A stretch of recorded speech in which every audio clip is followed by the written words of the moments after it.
Olá, eu sou o juiz Fábio Rodrigues Gomes, juiz auxiliar da Escola Judicial do TRT da Primeira Região, e hoje vou apresentar aqui mais um programa Leituras Teóricas para vocês. E nesse episódio nós teremos a honra de receber a advogada Manuela Rossi Koinek, acho que é assim que se pronuncia, Vecchia. Manuela, como eu já mencionei, ela é advogada em Santa Catarina, ela é mestre e doutoranda, eu já não sei se ela terminou o doutorado, ela vai dizer para a gente aqui, em Direito do Trabalho e Seguridade Social na Universidade de São Paulo, na USP. E, atualmente, ela também é pesquisadora do Grupo de Estudos em Direito Contemporâneo do Trabalho da Seguridade Social, o GETRAB, da USP, e também do Núcleo de Estudos Avançados em Direito do Trabalho e Socioeconômico da Universidade Federal de Santa Catarina.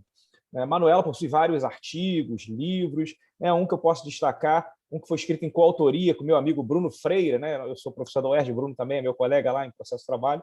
Ela, junto com o Bruno, escreveu o Novo CTC e o Processo do Trabalho. Teve um volume que foi publicado em 2017, onde ela atuou ali, junto com o Bruno, tentando decodificar essa compatibilização do processo civil com o processo do trabalho. Mas hoje nós vamos falar aqui do seu livro mais recente, Convenções Processuais no Processo do Trabalho, um livro que ela me deu de presente muito gentilmente, um livro excepcional que eu já estou indicando para todos os meus alunos e indico também para você que está nos assistindo.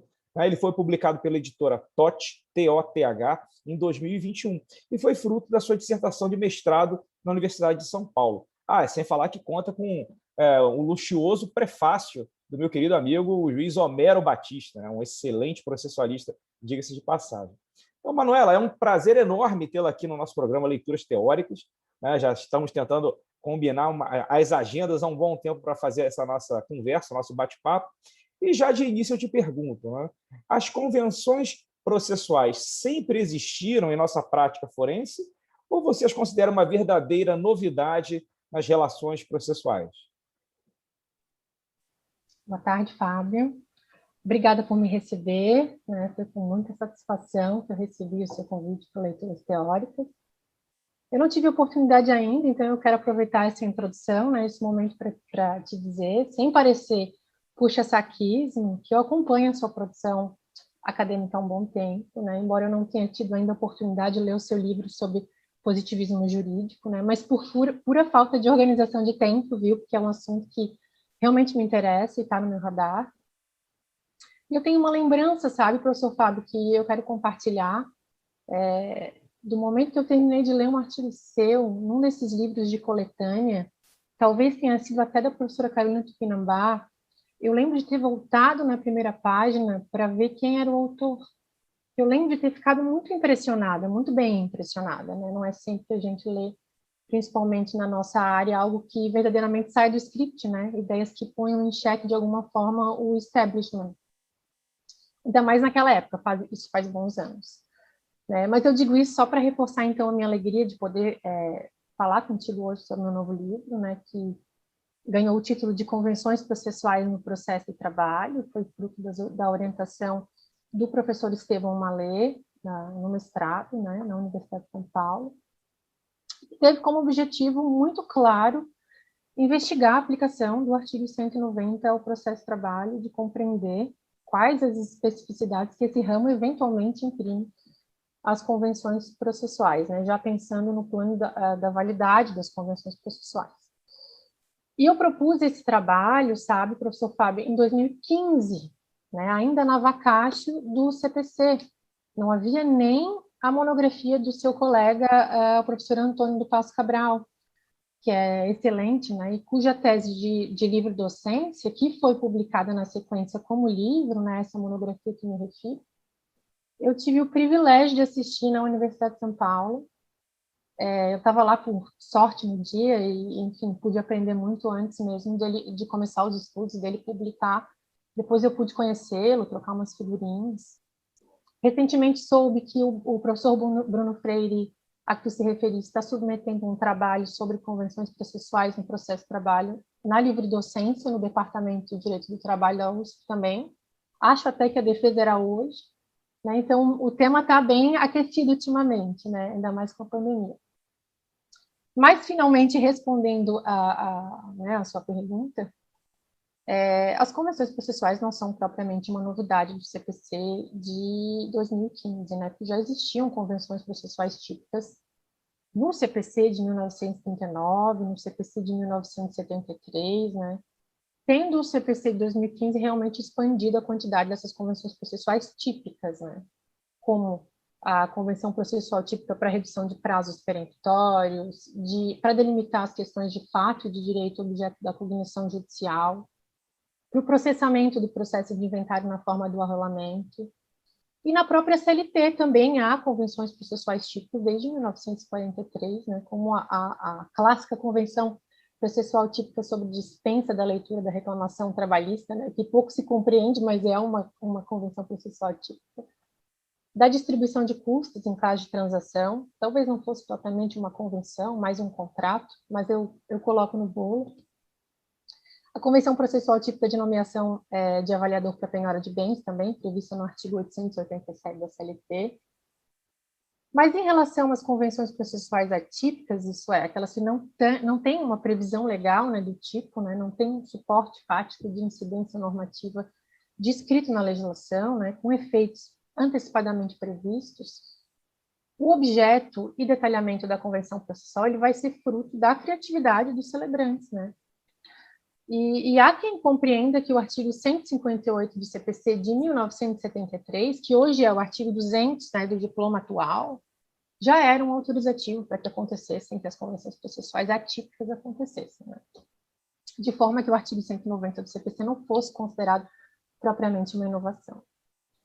Eu confesso que eu acho essa discussão um pouco importante, né? Que mesmo com o artigo 158 do CPC de 1973, que é mesmo autorizativo das convenções processuais atípicas na minha concepção, a doutrina encontrava resistência de reconhecer a categoria. Então, o artigo 190 do CPC 2015, inovador ou não, ele encerrou a discussão, né? Ele fez a doutrina e a jurisprudência ultrapassarem a barreira da admissão da categoria para mergulhar logo no estudo sobre o plano das validades das convenções processuais. E no caso do processo do trabalho, que sempre teve mesmo um passo atrás, né, avançar na aplicabilidade subsidiária do dispositivo.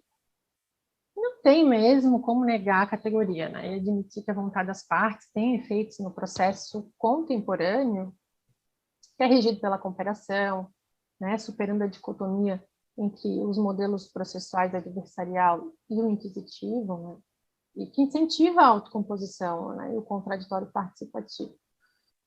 E o fato é que qualquer assunto de processo hoje, professor Fábio, tem que passar antes pelo reposicionamento do papel dos poderes dos sujeitos processuais, né? Isso vai demandar um abandono quase que deliberado das antigas concepções, especialmente a respeito dos poderes do juiz, né? Algo que não é, eu sei, muito simpático, né, para a audiência de leituras teóricas, mas que é premissa importante, né, se não fundamental, para que os jurisdicionados possam decidir sobre os direitos processuais que são, claro, de sua titularidade. Então, o assunto acaba tomando também contornos de, na minha opinião, emancipação civilizatória e um abandono do hiperpublicismo, né? Na minha concepção, o processo é um espaço híbrido, né? em que se convivem interesses públicos, mas também interesses privados, né? Que foram ampliados pelo CPC 2015.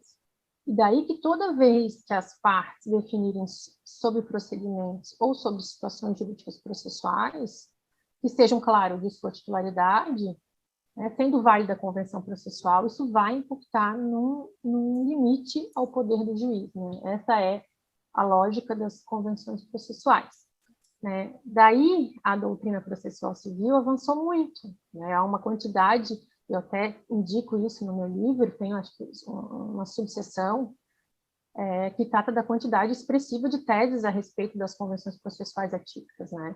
Algumas analisam o Instituto, claro, de forma mais genérica, né? Tal qual o trabalho do professor Antônio do Passo Cabral, que me referi, do professor Pedro Henrique Nogueira, do professor Diogo Almeida. Outros vão dar enfoques nos requisitos de validade, como o trabalho de uma colega aqui da Universidade Federal de Santa Catarina, Adriana Buchmann, que eu conheço, tratou dos limites objetivos dos negócios, o trabalho é muito interessante. Outros trabalhos focam na situação de manifesta vulnerabilidade, tal qual de uma acadêmica chamada Lara Soares, lá da Bahia, da UFBA. Outros focam nas convenções processuais por segmento, que eu acho particularmente muito interessante, porque essa é a grande utilidade, né, desses estudos que a gente está produzindo, é a gente investigar daqui a pouco o tipo de convenção processual que é possível, né? Tem um trabalho interessante sobre intervenção de convenções processuais sobre intervenção de terceiros, da Marília Siqueira, da Universidade de São Paulo. Enfim, tem vários estudos específicos, né, teses propriamente, e tem evoluído muito, e em diversas universidades no país, né, não é uma ou duas, são várias que estão produzindo a respeito. Mas no processo de trabalho, professor Fábio, ele ainda é pouco estudado, né? Fora o meu trabalho, daí eu me refiro só às monografias, e não aos artigos, porque até tem alguns artigos um pouco mais superficiais, mas há. Eu só conheço o trabalho da Maria Paulo Rebelo, da Universidade Federal da Bahia, que foi orientada pelo Fred Vivier, concomitantemente comigo. Nós publicamos quase na mesma época, o professor Estevão Malê, inclusive, foi da banca dela, né? Mas eu imagino que, como ela venha de Portugal, ela tenha seguido o que se produz por lá, sabe? As teses são imensas, de 800, 900 páginas. O trabalho dela, se eu não me engano, beira aí 900 páginas. E na USP a orientação é o oposto, né? Para que a gente produza trabalhos muito concisos, mais objetivos. Então, os nossos trabalhos, embora eles sejam sobre o mesmo assunto e a gente chegue parcialmente às mesmas conclusões, eles são absolutamente diferentes, né? A gente segue abordagem muito diferente. Mas eu deixo aqui, aproveito para deixar também a recomendação, a leitura do trabalho dessa professora, chamada Maria Paulo Rebelo.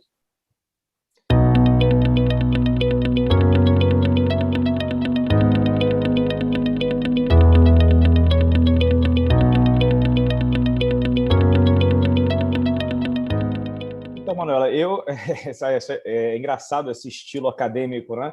Portugal, eles são mais enciclopédicos, né? Você tem que escrever muito sobre o tema em todas as vertentes, histórica, sociológica, trabalhos legislativos, realmente uma outra abordagem que demandaria um volume de tempo e de dedicação que aqui no Brasil eu acho complicado quem vive a área acadêmica praticar, até porque a maior parte de nós desempenha uma dupla função, né? Prática e acadêmica. O que, diga-se de passagem, eu acho excelente, porque uma boa teoria ela tem que ser testada continuamente na prática, né?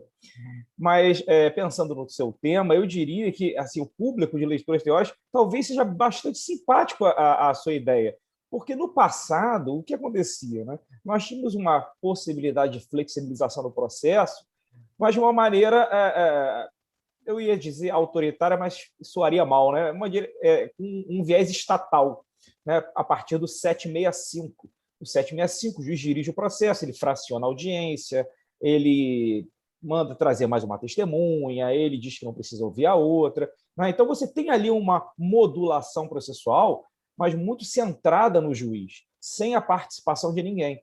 O 190 do CPC, que você trouxe, né, magistralmente para dentro do cenário processual trabalhista, na minha modesta opinião, é um enorme avanço, porque ele traz esse comprometimento das partes e dos advogados com a direção que nós vamos imprimir ao processo. Mas todo mundo ali, a ideia de cooperação, que o professor Didier, que você mencionou, né, ele enfatiza bastante, todo mundo está junto naquele mesmo barco, tentando trazer um resultado mais legítimo, mais aceitável racionalmente para todos.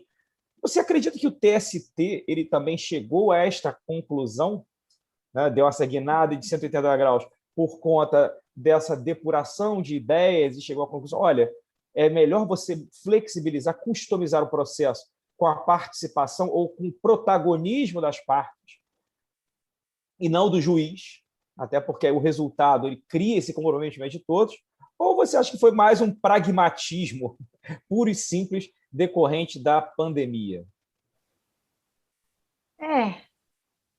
Veja, professor Fábio, em 2016, né, na Instrução Normativa 39, o TST negou a aplicabilidade do artigo 190 do CPC ao processo de trabalho, né? Acho que todo mundo já sabe. Mas não mencionou expressamente as razões. Né? Então, é possível supor que ele compreendeu que seria incompatível com o processo de trabalho, porque não há tratamento específico à matéria, claro, conferido à legislação processual trabalhista. Lá no inciso 2º do artigo 2º dessa instrução, diz que não se aplicam ao processo de trabalho em razão da inexistência de omissão ou por incompatibilidade. Então, não havendo tratamento sobre a convencionalidade processual atípica na lei processual trabalhista, algo que todo mundo concorda, né? Seja na CLT ou em leis esparsas, supõe-se que o TST, então, compreendeu que o artigo 190 não é compatível com o processo de trabalho. Mas isso lá em 2016, né? No momento em que o Instituto ainda era incipiente, né? Ele era pouco estudado. Havia um receio grande, acho que de todo mundo, sobre a utilização por partes que têm, claro, estabelecidas relações assimétricas, né, como as relações consumeristas e as relações de trabalho. Então, me parece que foi uma posição institucional que prezou pela cautela, né, com receio, talvez, do uso das convenções processuais atípicas como um meio de inviabilizar o direito material dos trabalhadores, especialmente com receio as convenções processuais prévias, né? Aquelas que são celebradas antes do processo judicial. Mas que aos poucos foi se arrefecendo, né? Porque realmente não há como sustentar, pelo menos não academicamente e de forma coerente, a incompatibilidade de um dispositivo que é uma das faces da autocomposição com um processo que se diz a cara da autocomposição, né? Há quem diga que existe até mesmo um princípio da conciliação, que seria um princípio especial do processo de trabalho, né? Não que eu concorde, aliás, eu discordo, mas por coerência de premissas, né? Se afirmar isso, ao mesmo tempo, seria muito contraditório negar a aplicação subsidiária do artigo 190 ao processo de trabalho, né? Se as partes do processo trabalhista podem delimitar o objeto da cognição judicial, tanto pelo ato postulatório, né, que acaba sendo um negócio processual unilateral, né, eu escolho sobre o que vai recair a tutela jurisdicional, e o juiz a essa escolha, claro, fica limitado. Quanto posso, por convenção processual típica, delimitar sobre os fatos e o direito objeto da cognição judicial, né, que é uma convenção processual típica nova do CPC 2015, e as partes podem, a qualquer momento, transacionar, inclusive, sobre o objeto litigioso do processo, podendo envolver até sujeito estranho ao processo, ou versar sobre relação jurídica que não tenha sido deduzida em juízo, né? E pode também conceder quitação total, né, quitação geral às obrigações trabalhistas decorrentes do contrato de trabalho. Por que razão as partes não podem definir algum aspecto do procedimento que elas vão se submeter, né? Se essas partes, assim, atendidas, claro, algumas condições, podem até mesmo abrir mão completamente da tutela jurisdicional pela eleição do procedimento arbitral em conflitos trabalhistas individuais, né, não me parece que o argumento da incompatibilidade se sustente. Né? Quem pode o mais, pode o menos. Né? Se é possível dispor do direito material objeto do processo, por que não se poderia dispor dos direitos processuais? Né? É algo assim que não me desce. Né? Aliás, é tanto possível que assim acontece há muitos anos, né, professor Fábio, inclusive na esfera trabalhista. A minha pesquisa não teve o escopo de ser empírica, né, sobre o assunto, mas eu trouxe no livro, para comprovar essa hipótese da celebração de convenções processuais atípicas na prática, né, pela jurisprudência, né, apesar da orientação do TST, uma quantidade significativa de decisões a respeito do assunto, né, que é um excelente sinal, porque pesquisando com base em termos técnicos como negócio jurídico processual e convenções processuais, a gente só encontra decisões que tiveram que se manifestar em relação a alguma alegação de invalidade do negócio. Né? E se nessa situação já há muitas decisões, imaginem quantos processos as convenções processuais atípicas têm realmente sido celebradas, né? Nenhuma das partes reclama a invalidade da convenção que elas próprias celebraram, contentes com o negócio. Ele foi existente, válido e eficaz e ninguém fica sabendo, né? Não vai estar no nosso radar. Mas das decisões que eu mencionei, muitas convenções processuais atípicas, elas são sobre as mesmas matérias, sabe? O uso de prova emprestada, quando uma das partes não exerceu contraditório no processo originário, né? Permitindo o uso da prova no processo secundário com a natureza, né? Que teve no processo originário. Tem também convenções processuais de instância única, algo que eu achei que não ia ser assim da prática, mas precede assim até o livro e tudo. Existe bastante decisões que emprestam validade a essa convenção. Convenções de dispensa de realização de perícia, de produção de prova documental, até de estabelecimento de meio de prova específico para provar determinado fato, né? Convenção de dispensa de garantia de execução para apresentação de embargos, eu também encontrei. Definição de de inexequibilidade de créditos de transação que não são adimplidos, né, após o decurso de algum tempo. E aí, mesmo com essa jurisprudência, na sequência, a SDI 2 do TST, num acórdão de relatoria do ministro Douglas Alencar Rodrigues, né, que saiu no informativo 124, se eu não me engano, mas isso foi lá em 2019, né? Ele deu uma guinada em relação à Instrução Normativa 39, né, para admitir expressamente a convencionalidade processual atípica sobre competência territorial, né, mencionando inclusive o termo negócio jurídico processual atípico, né? Não é o termo ideal, né? Já visto que se trata de um negócio jurídico processual bilateral, né, cujo interesse das partes é convergente, mas valeu, a gente entendeu, né? Acho que já ajuda aí a nossa tese. Já é suficiente para superar, né, a antiga posição de rejeição por completo do artigo 190. E nesse caso da decisão, o autor propôs a reclamação, é muito simples, o autor propôs a reclamação em um local, né, diante da exceção de incompetência territorial que apresentou o réu, o autor concordou. Então, isso é uma convenção processual atípica incidental, né? Por que razão que não seria válida, né? Não são as partes as mais aptas a dizer onde que elas querem que o processo tramite. Enfim.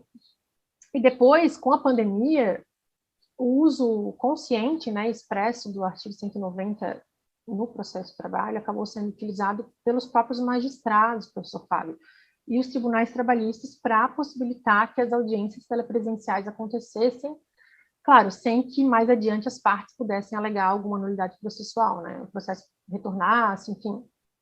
Então, havia despachos judiciais que instavam as partes a celebrar as convenções processuais, né, sobre a forma dos atos processuais, e aí, não havendo celebração, incentivavam até que as partes convencionassem a suspensão do processo. Daí, na sequência, o CNJ criou a Resolução 345/2020, que tratou do juízo 100% digital, né, que parece se tratar de uma própria convenção processual atípica sobre a forma dos atos processuais. E depois a resolução que criou os núcleos de justiça 4.0, que é uma convenção processual típica sobre competência e sobre forma dos atos processuais, né? Essas resoluções, elas fazem, aliás, menção expressa tanto ao artigo 190 e ao processo do trabalho. Então, coloca aí uma pá de cal, né, nessa discussão. Então, essas questões de aplicabilidade do artigo 190 no processo de trabalho foi perdendo a importância, né, com o tempo, pela própria pressão da realidade, que passou agora a recair sobre as questões de validade das convenções processuais atípicas, né? Mas eu não quero deixar de mencionar, né, nessa pequena exposição, o artigo 765, sobre o qual me provocaste, professor Fábio, porque ele é propriamente o inverso do artigo 190, né? Ele é o que autorizaria a flexibilização processual pelo juiz, né, além da previsão específica do CPC. E ele é, por muitos, utilizado como um argumento de que o processo de trabalho tem um modelo de processo inquisitivo, ou que nele os poderes do juiz seriam mais amplos do que no processo civil comum, do que nos processos que tramitam nas outras justiças, né? E nesse ponto me parece que essa falsa impressão, ela decorre especialmente do método legislativo que foi adotado no CPC e na CLT, né? Enquanto lá no CPC há comandos específicos sobre a liberdade de atuação do magistrado, com as peculiaridades que são destacadas em outros dispositivos, né, a CLT faz o inverso. Ela confere a liberdade sem tratar das especificidades, que dá essa falsa impressão de que os poderes seriam mais amplos no processo de trabalho. Mas não significa que o juiz de trabalho tenha um poder maior de direção do processo ou que esse poder vai inviabilizar a vontade das partes em convencionar processualmente, né? A flexibilização procedimental realizada pelo juiz, ela vai ser subsidiária àquela prevista na legislação, né, autorizada por circunstâncias específicas, e subsidiária também àquela realizada pelas partes, né? Veja, professor Fábio, ainda a flexibilização procedimental pelo juiz observe o contraditório, né? Ela pode surpreender as expectativas legítimas das partes, em seguir um procedimento legal padrão. Ela pode prejudicar as partes de alguma forma, né? As partes se programam e elas agem com base na previsibilidade da aplicação da lei processual, ou sobre a lei processual elas negociam e também geram expectativas legítimas de conduta, né?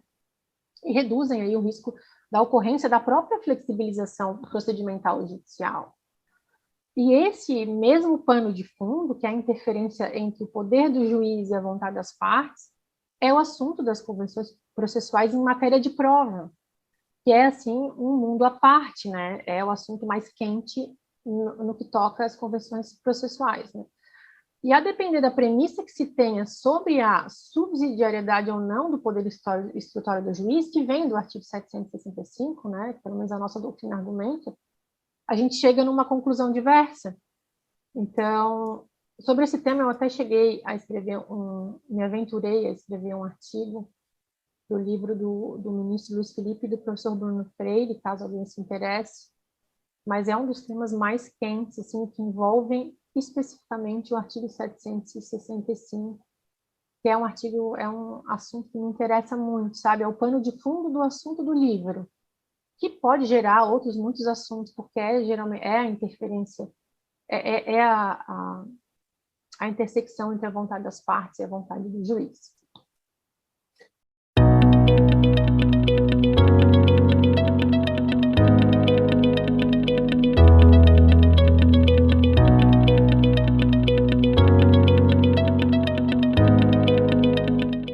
É muito interessante esse pano de fundo, como você mencionou, né? Esse outro lado da moeda, né? Essa outra face do 190, visto como 765.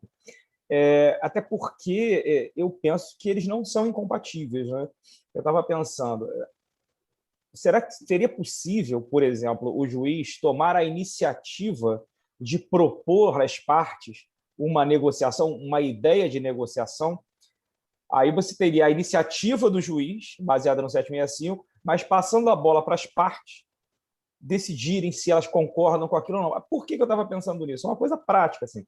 Essa questão do regime emergencial, né, que o TST bolou durante a pandemia, ela, de certa maneira, abriu os olhos de muitos juízes para a deformação da oralidade no processo do trabalho, né? Esse excesso de pauta, esse excesso de audiência, matéria de direito, o processo em que você não vai precisar de ninguém lá para julgar. Isso foi enxugado, né? Você tem hoje as partes juntando a defesa, delimitando os meios de prova. Quando não há prova e não há conciliação, vai a sentença, julgamento antecipado, ponto final. Aí você deixa para a pauta o que é efetivamente uma instrução, algo que demanda tempo, dedicação, um outro tipo de procedimento. E o juiz do trabalho, ele se descobriu nesse novo mundo que está prestes a acabar agora, porque a legislação não foi alterada, né? A legislação processual trabalhista continua a mesma diante da pandemia, mas, de um outro lado, nós temos inúmeros processos represados aguardando pauta, e muitos deles sem necessidade de pauta. Então, aí eu te pergunto, existe essa possibilidade dessa, usando um termo mais técnico, dessa sistematização, não, essa conjunção do 765 com 190, ou, mais ainda, generalizando um pouquinho mais a pergunta, existe alguma peculiaridade na aplicação do 190 no processo do trabalho, Manuel? Eu penso que se o juiz instar as partes, elas puderem convencionar sobre esse teu caso específico, né, vai vincular as partes, então o procedimento vai estar desenhado conforme o juiz fomentou, né? Mas é realmente um problema. Eu também não Mas gostaria aí que a minha ideia seria que o juiz desse uma sugestão. Ele só adotará o procedimento sugerido se houver a concordância. Não havendo concordância, segue o rito normal. Não seria uma imposição. Será assim e ponto final. Exato. Aí as partes concordando, você traz a possibilidade de chancela das partes para uma sugestão. É interessante, é virar de ponta cabeça o processo. Mas, sabe, tem agora eu estou falando completamente da prática, tá? Porque eu assumi a presidência da Comissão de Processo de Trabalho daqui de Santa Catarina, então a gente está lidando com essa situação. O mesmo acontece com o juízo 100% digital nos processos que já estão em trâmite. Tem alguns magistrados que estão intimando as partes para que se oponham e, no silêncio, a convenção é celebrada. Então, é muito similar. Então, o juiz poderia, na notificação inicial, estimular as partes para adotar um certo rito que ele criou, né? Então, não vai ser uma imposição, vai ser uma opção das partes, mas ela vai ser fomentada pelo juiz, né? Eu acho que é isso a que tu se refere. Uhum. Eu acho excelente, desde que não seja claro imposto, né? Porque a imposição decorre da legislação, as pessoas têm direito subjetivo ao procedimento que está lá, Claro. né? E tem expectativas legítimas de que ele que vai incidir no caso deles. Mas eu acho isso. E a continuidade da tua pergunta eu perdi. É sobre se havia ou se há, se você entende, no caso, alguma especificidade na aplicação no processo de trabalho quando comparado com o processo civil. É, me parece, sabe, professor Fábio, já agora, demodê a gente falar em aplicação do artigo 190 do CPC, né, processo de trabalho, e depois dessa aceitação maciça que a gente, né, mencionou sobre as convenções processuais atípicas, sobre forma dos atos processuais, juízo 100% digital, núcleo de justiça 4.0, mas então é preciso seguir, né, os estudos sobre o plano da validade das convenções processuais, né, que é o que sempre me pareceu mais importante. Então, aqueles argumentos tradicionalmente trazidos para justificar a não aplicação do artigo 190 ao processo de trabalho, embora eles não se confirmassem para essa razão, eles podem exercer influência em termos de invalidade do negócio, né? Então, no parágrafo único do artigo 190, há dois requisitos negativos de validade que nos importam ao processo do trabalho especialmente, né? Então, se tiverem presentes, permitem a invalidade da convenção processual. O primeiro é a ausência de situação de manifesta vulnerabilidade, e o segundo é a não inserção abusiva de convenção processual em contrato de adesão.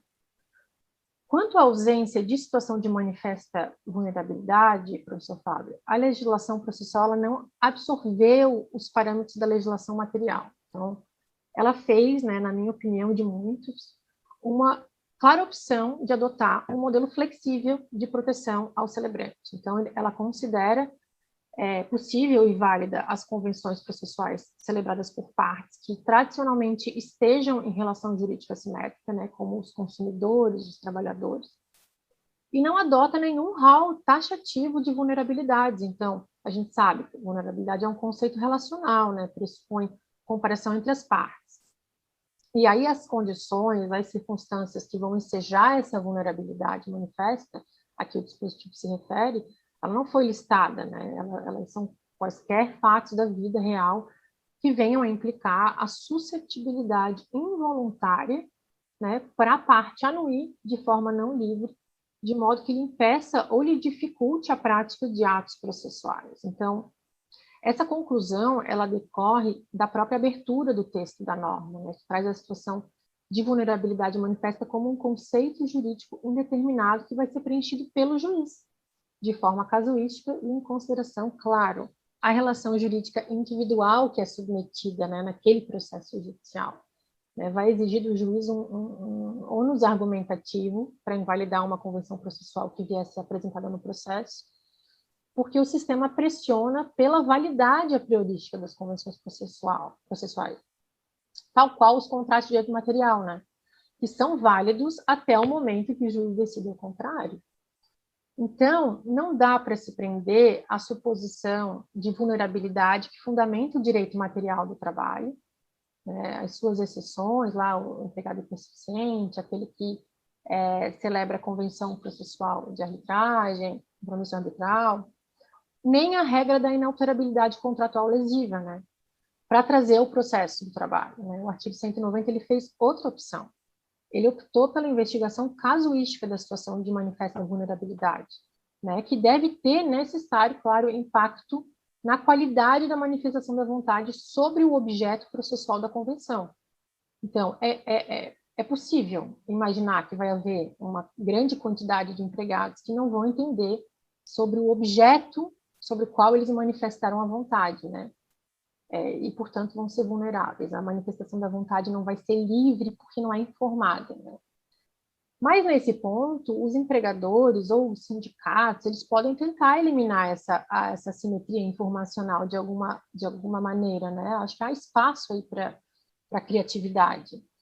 Mas, assim, academicamente, que isso não se confunda com a ausência de espaço de negociação, né? A proteção, a inserção abusiva no contrato de trabalho de adesão é que se preocupa com a ausência de espaço de negociação. A vulnerabilidade é um assunto com impacto na qualidade da manifestação da vontade. Ela vai precisar ser livre e ser sem defeitos.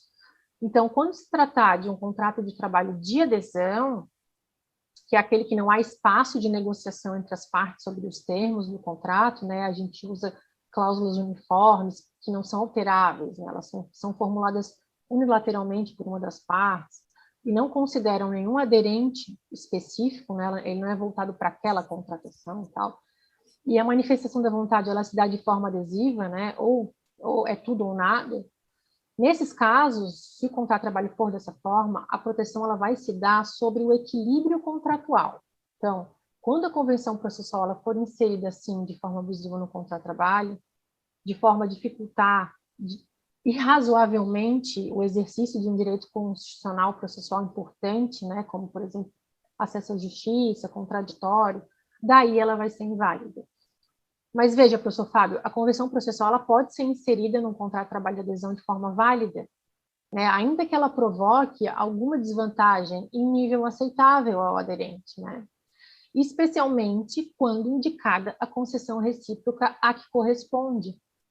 E é claro, é muito importante também considerar, né, mesmo presente a causa de invalidade, eu acho que não é importante, é fundamental entender que, embora haja uma causa de invalidade, seja a situação de manifesta vulnerabilidade ou a inserção abusiva de cláusula de convenção processual em um contrato de trabalho de adesão, para que seja invalidado, o resultado dessa convenção precisa causar um prejuízo processual à parte, né?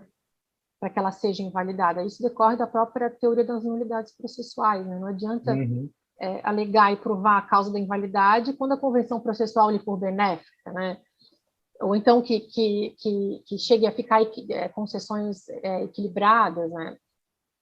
Então, daí a importância de, ao se celebrar as convenções processuais, compreender quais são as prestações, contraprestações, no caso de contratos de trabalho negociados, né? E eu falo, mas pode ser convenção coletiva, acordo coletivo, enfim.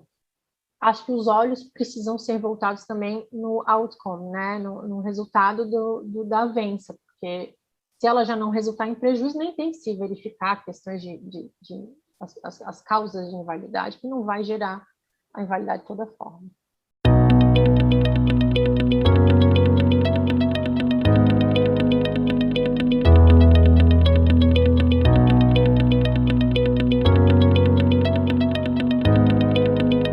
É verdade, assim, quando a gente fala desse assunto, né, como você aborda, a pedra de toque, na minha modesta opinião, é a autonomia.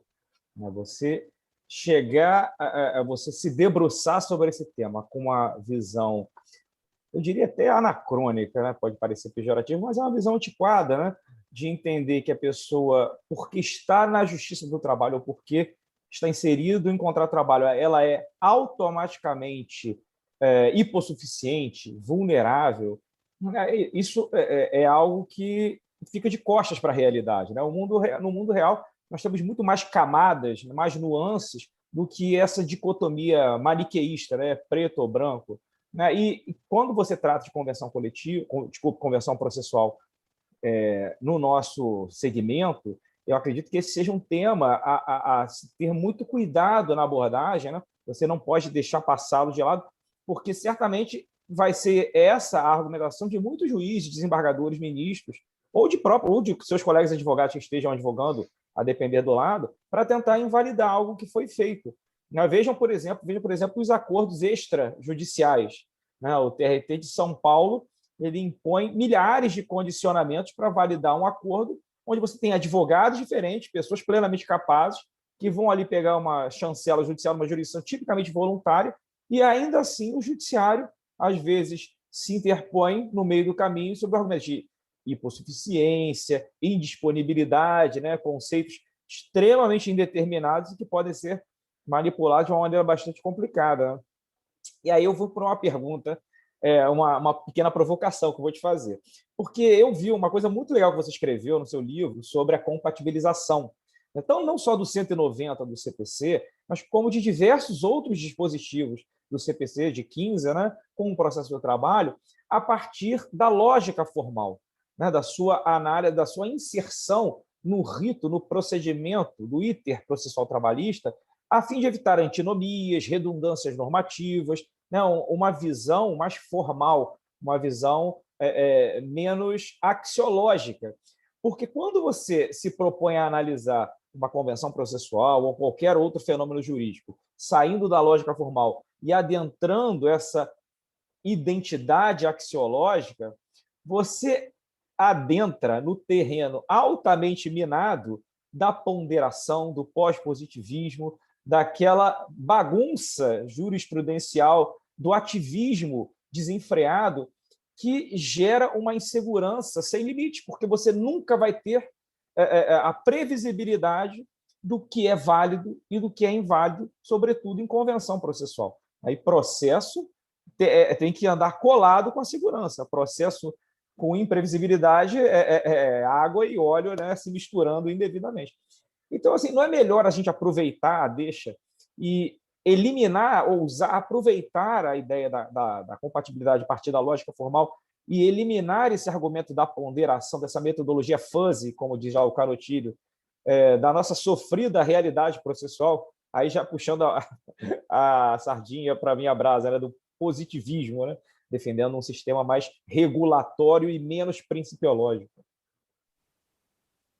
Exato, professor Fábio, eu concordo completamente, tá? O alcance e o significado da compatibilidade, né, com as normas, o título 10º da CLT, processo judiciário do trabalho, é com a lógica formal das regras de procedimento, né, que já envolve os valores que são subjacentes a elas. Mas vamos lá, né, é uma interpretação minha e sua, né, não que seja menos importante, mas na época que eu escrevi, nós não tínhamos o privilégio de ter o seu livro publicado, que eu imagino que trate de alguma forma, né, sobre o assunto. Então, a investigação que eu fiz no livro, ela considerou a doutrina da época, né? E a ideia foi mesmo afastar aqueles argumentos de compatibilidade com princípios especiais do processo de trabalho, que muito se repete, né, nesses artigos e trabalhos, ou com o modelo inquisitivo de processo, esses argumentos que eu considero, e certamente também considero fraco, né, academicamente fraco, mas daí eu tive que me apoiar no que tinha, né, no que tinha na época e na ideia pelo menos razoável de que haveria análise de proporcionalidade quando houvesse algum conflito entre valores subjacentes às normas. Mas eu confesso que nem deveria ter abordado no trabalho, porque no caso do artigo 190 não há incompatibilidade de forma alguma, né? Então, eu acabei tecendo umas linhas gerais, mas que hoje eu já não teria feito. Me incomoda muito o grau de subjetivismo nessas análises de compatibilidade de regras do processo civil com o processo de trabalho, né? Não nos permite ter previsibilidade sobre a incidência normativa, né? O que é muito sério, né? Porque institui um devido processo legal variável, né? Surpresa, a gente precisa ter alguma previsibilidade. Mas eu estou completamente de acordo, eu acho que tinha que... Essa questão de ponderação, ela não é boa, ela não é uma solução boa.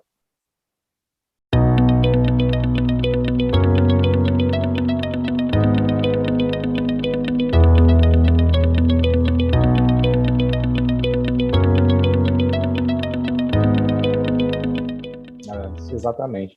E caminhando para o fim, Manuela, depois de você estudar tão profundamente o tema, né, e você presenciando as idas e vindas do TST, atuando, né, na linha de frente, nos tribunais, né, qual é a sua visão atual do processo, das convenções processuais? Tanto como acadêmica quanto como advogada, né? Você continua a acreditar que essa customização espontânea, né, oriunda das partes, ela é um caminho interessante para um processo mais célere e mais eficiente? Professor Fábio, eu sou uma entusiasta do tema, né? Eu celebro as convenções processuais nos contratos de trabalho que eu atuo, né, que eu confecciono, nos acordos extrajudiciais, homologados judicialmente, né? Agora só me falta incluir em norma coletiva, mas eu ainda chego lá. E na prática eu tenho visto que os juízes têm aceitado bem, né? Talvez porque eu procure demonstrar as concessões, né? A prestação e a contraprestação, no caso de negociado, né? Garantindo que não seja, claro, de forma global prejudicial a nenhuma parte, né? Por isso inviabilizando a contenção processual, invalidando, por ausência de prejuízo. Mas respondendo à tua pergunta, eu realmente acredito que é uma técnica, né, dentre tantas outras disponíveis, para que a tutela jurisdicional seja eficiente, né? A arbitragem, que é um processo totalmente customizável, não é uma realidade. para a maioria dos jurisdicionados, né, na Justiça do Trabalho, né, das relações trabalhistas, né? E o processo do trabalho inflexível também tem muitos déficits de acordo com cada tipo de litígio e em consideração a cada parte, né? Então, na minha opinião, as convenções processuais, elas permitem a melhoria, né? Permitem as partes escolherem como o procedimento vai acontecer de forma consensual, né? Dentro de balizas trazidas pela própria legislação processual. Então, de forma muito mais segura do que se fazia, por exemplo, com as convenções processuais típicas até o momento em que o 190 surgiu. A gente nunca analisou, eu imagino que os juízes nunca analisaram a validade das convenções processuais típicas que são celebradas no processo de trabalho. Então, agora, pelo menos, há um critério mais seguro, né, e a doutrina vai explorar, certamente, né, a situação de manifesta vulnerabilidade, o que isso significa no processo de trabalho, na área do direito do consumidor, e por assim vai, né, acho que, e posteriormente, os juízes vão aplicando e vão criando, né, um entendimento também futuramente consolidado do que isso significa, trazendo mais segurança também para as partes, né, que são conceitos jurídicos determinados, trazem uma certa insegurança jurídica também, né? As partes que celebram a convenção, de o juiz entender tudo isso que a gente coloca no livro, né? Explica. Uhum. O lugar comum é realmente mais fácil entender que o empregado é hipossuficiente, portanto a convenção é inválida, né? Então a gente tenta de alguma forma e de uma forma mais científica mostrar que os argumentos são fracos, que não é assim, que não empresta do direito material. E é trabalho de formiguinha, né? A gente sabe que vai exigir dos advogados uma capacitação em termos, né, de entender como é que esses critérios de invalidade, como tornar uma convenção processual válida, né? A gente não quer enganar ninguém, mas eu digo até como advogado, não quer enganar, a gente não quer incluir uma convenção que esteja surpresa, a gente quer realmente que esteja lá para sanar déficits do procedimento, né, para cada tipo de caso. Eu acho que é um mundo assim que ele ainda é pouco explorado, né? A gente vê mais convenções processuais incidentais do que prévias, mas é uma nova forma de se pensar até negociação de direito material, né? Especialmente normas coletivas. Então, vai lá, a gente concede algum tipo de benefício para os trabalhadores representados, em troca tem a dispensa de garantia de execução para embargar, não sei, eu estou chutando assim hipóteses, mas eu acho que a criatividade é o limite, dá para sanar problemas de categoria, sabe, que aparecem, transparecem no processo, ou que encarecem demais o procedimento, em questão de custos ou em tempo também, né, é um mundo, sabe, eu acho que precisa ser explorado, o caminho vai passar pela capacitação dos advogados para instrumentalizarem, né, o instituto, e para os juízes do trabalho em aceitar, entender que a vontade das partes ela vai ter que ser prestigiada, né? O controle de validade ele é feito no processo na hora que a convenção chega, ele vai ser analisado a validade, tem vinculação ao prejuízo ou não prejuízo. O juiz não é parte da convenção processual, acho que isso também precisa ser dito, né? Ele não titulariza interesses que são próprios, né? Interesses são das partes que dispuseram, então ele não vai analisar nem a conveniência nem a oportunidade de negócio que foi feito pelas partes, ele vai se ater lá aos requisitos de validade, né? Ele vai ver se as partes são capazes, ele vai ver se o objeto é possível, ele é determinado ou determinável ilícito, né? Se o objeto é conforme o direito, se respeita a reserva de lei, então, por exemplo, não se pode criar novos recursos, né? Porque a taxatividade dos recursos, se os limites que envolvem os direitos fundamentais processuais dispostos na convenção, né, o núcleo duro está sendo respeitado, se o direito litigioso do processo ele admite autocomposição, né, sendo disponível ou não, né, os direitos trabalhistas admitem autocomposição, se a convenção processual não vai estar inserida abusivamente no contrato de adesão, como eu já disse, e a manifestação da vontade das partes tem que ser livre, né, tem que ser sem defeitos, né, não pode ter vícios de consentimento, vícios sociais, né, e não pode ter situação de manifesta vulnerabilidade que seja capaz de impedir o exercício da liberdade e da manifestação da vontade. A forma só vai ser um requisito quando previsto em lei, daí vai ser o caso das convenções processuais típicas, né, que é previsto em lei, ou em convenção processual preliminar. Então, quando uma convenção processual mencionar que outra convenção processual referente à relação de direito material precisa ser sob tal forma, ela vai ser um requisito de validade também. Daí o juiz né, entendendo que há causa de invalidade, ele vai intimar as partes para exercer contraditório prévio em relação à causa, né, em contrato. E para que seja invalidada, como eu disse, deve necessariamente causar algum prejuízo processual, né, alguma das partes, né, ter exigência da teoria das nulidades processuais. E a homologação, né, eu acho que isso é importante destacar, a homologação judicial das convenções processuais atípicas, ela vai ser só condição de eficácia, né, e não condição de validade. Então, ela só vai ser exigida se alguma convenção processual prévia assim determinar. Então, no instrumento de direito, de direito material, então, por exemplo, o contrato de trabalho determinar que, para que tal cláusula, que é uma convenção processual, seja eficaz no processo, precisa o juiz homologar. Isso vai ser condição de eficácia. Então, o juiz precisa homologar para que o negócio seja eficaz, mas ele já é válido.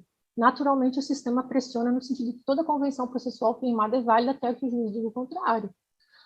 Então, e me fez ver com muita clareza, professor Fábio, depois que eu estudei essa distinção aqui plano da existência, validade, eficácia das convenções processuais, os equívocos assim da jurisprudência em relação à homologação de acordo extrajudicial.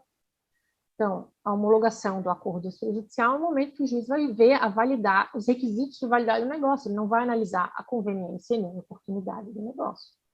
É a mesmíssima situação com as convenções processuais. E eu até acho que a jurisprudência do TST já encaminhou bem nesse sentido, né, de afastar a ingerência sobre a disposição das partes também no acordo extrajudicial homologado, que daí recai sobre o objeto, né, o direito material, né, são coisas separadas, mas a lógica da homologação segue a mesma. E assim, eu queria fazer uma observação. Esse controle, ele vai acontecer, na maioria das vezes, quando o juiz tiver que adaptar o procedimento, no caso das convenções processuais que são sobre regra de procedimento, né? Então ele vai ter que fazer a ordem lá para a secretaria fazer de tal forma ou tal forma. Ou, no caso das convenções processuais que são obrigacionais, né, uma das partes inadimplir a convenção e a outra reclamar o adimplemento. Em todas as situações de convenções processuais obrigacionais em que as partes tiverem negociado lá a prestação e contraprestação de forma adequada, é muito mais provável que o processo siga de forma natural, né, sem muita expectativa em relação ao controle de validade, né, que a gente sabe que os juízes não analisam a validade das cláusulas de todo o contrato de direito material, né? Então, o mesmo vai acontecer com as convenções processuais, né, porque os juízes fariam justamente esse controle em todas as convenções processuais que viessem a ser apresentadas dentro de instrumentos de direito material. Né? Me surgiu uma última questão que me surgiu quando você falava, porque realmente é algo que a gente não falou aqui, que eu acho que vale a pena para enriquecer o conhecimento do nosso espectador. E o MPT, não como parte, obviamente, porque como parte ele vai estar ali, né, elaborando a várias mãos a convenção processual. Quando ele atua como custos legis, como é que funciona o MPT dentro de um cenário de convenção processual a partir da sua posição de fiscal da lei? O MPT, nesse contexto, vai fiscalizar se a convenção é válida ou não é válida. Acho que ele vai opinar nesse sentido, né? Ele vai auxiliar o juiz a compreender, vai dar a opinião dele, né, institucional, se é válida ou não é válida a convenção.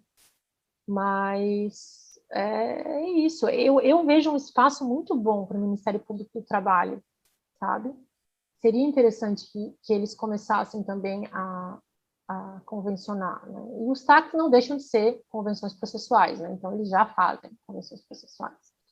Mas poderia ser bem incrementado, né? Assim, aumentar para eles assim, o nível de controle que eles têm sobre as avanças que eles fazem é muita, né? Eles estão com a barganha ali naquele momento. Uhum. O professor Antônio do Passo Cabral, ele fala que os TACs que ele firma, ele sempre tem convenção processual embutida e várias, né? Esses tempos ele mostrou várias outras que ele coloca lá, além das tradicionais, e que a pessoa que assina está assinando sabe que vai ser válido, sabe? É um expert na matéria. Eu pergunto porque o MPT ele é muito cioso dessa questão da isonomia, né, entre as partes, de preservação dessa não aproveitamento ou não abusividade de uma negociação quando alguém está numa situação de desvantagem em relação ao outro. Né? E como custos legis, eu acho que é importante a gente ressaltar isso, ou durante o processo ressaltar isso, para que ele não tenha essa visão mais refratária a uma convenção a princípio, a priori, né, para que isso se desmistifique e que gere exatamente esse processo mais fluido, né, que seja mais fácil de resolver, com um mecanismo um facilitador, digamos assim, para a resolução do problema, né? E não uma blindagem estanque, onde a gente vai percorrer, independentemente de quem esteja lá ou do que aconteça. Mas, Manuela, muitíssimo obrigado pela sua participação aqui no nosso Leituras Teóricas. Foi um enorme prazer, né? A Mayara, ela já deve estar colocando aqui no cantinho o seu livro, né? Convenções processuais no processo do trabalho, né? Eu indico fortemente a todos vocês que estão nos assistindo. É um livro excepcional. Manuela escreve muito bem o texto, além de ter um conteúdo riquíssimo. Ela é uma autora com um texto muito gostoso, uma leitura muito fácil, ela prende a leitura. Então, vale a pena você dar uma olhadinha aí e adquirir ou fisicamente ou pelo e-book, né? E só de curiosidade, Manuela, o seu tema do doutorado é sobre o quê? Bom, primeiro deixa eu agradecer, tá, esses elogios aí gratuitos, tá? A leitura é simples mesmo, como disse o professor Homero, eu escrevo de forma simples, porque sou uma pessoa simples, tá? Mas eu fico muito honrada pelas suas palavras, tá? Sabe que eu te admiro muito, assim, academicamente. Acho que tem uma sintonia acadêmica, embora tu não saibas, eu tenho uma sintonia acadêmica contigo, então esse elogio me toca de forma especial. A minha proposta de tese é um estudo empírico dos IRDRs que estão em trâmite na Justiça do Trabalho. Eu vou analisar, possivelmente, eu ainda não recortei bem o tema, mas possivelmente vai ser sobre recursos em IRDR, que eu fui fazer um evento, me ocorreu de fazer um evento lá do IBDP com a Egide 2, teve um evento só sobre precedentes, e eu fui instada a falar sobre IRDR, eu nunca tinha estudado, assim, muito profundamente. E eu peguei uma deixa que eu trabalhei no IRDR também aqui em Santa Catarina, que aconteceu justamente isso. O IRDR não está com o recurso interposto e eles estão aplicando a tese.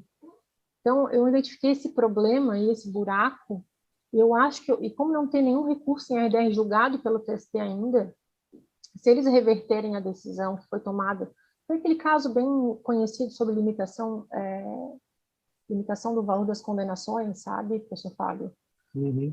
Se o TST entender de forma diferente, vai haver uma massa assim, de ações que essa tese já foi aplicada, que vai permitir rescisória, sabe, assim, vai ser um problema. E aí eu identifiquei essa questão e acho que o enfoque da pesquisa empírica vai ser nesse sentido. Mas ainda não está bem claro para mim, sabe? Muito legal. Pesquisa empírica, eu acho que é o novo caminho do direito, né? A gente finalmente estamos prestando atenção na realidade, buscando instrumentos para medir essa realidade, né? O IRDR, eu sou fã do IRDR, eu sou fã de qualquer mecanismo que gere homogeneização nas decisões, acabe com essa loteria judiciária que é um caos para todos nós, né? Para vocês, advogados, para as partes, e para o próprio juiz também, né? Mas, Manuela, muito obrigado, né? Não vou tomar mais o seu tempo. Agradeço mais uma vez. Agradeço a você que está nos assistindo, né? E até o nosso próximo Leituras Teóricas. Um grande abraço. Obrigada, viu, Fábio?